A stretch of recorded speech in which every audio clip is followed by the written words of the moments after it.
Lost the game 3-0 as you see.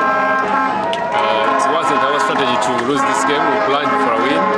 Unfortunately, it has gone not our way. Twaturiya rugendo konka icyo cyamataringa okwa batukiza kuzana our A game twasa kubaterisha tarusha.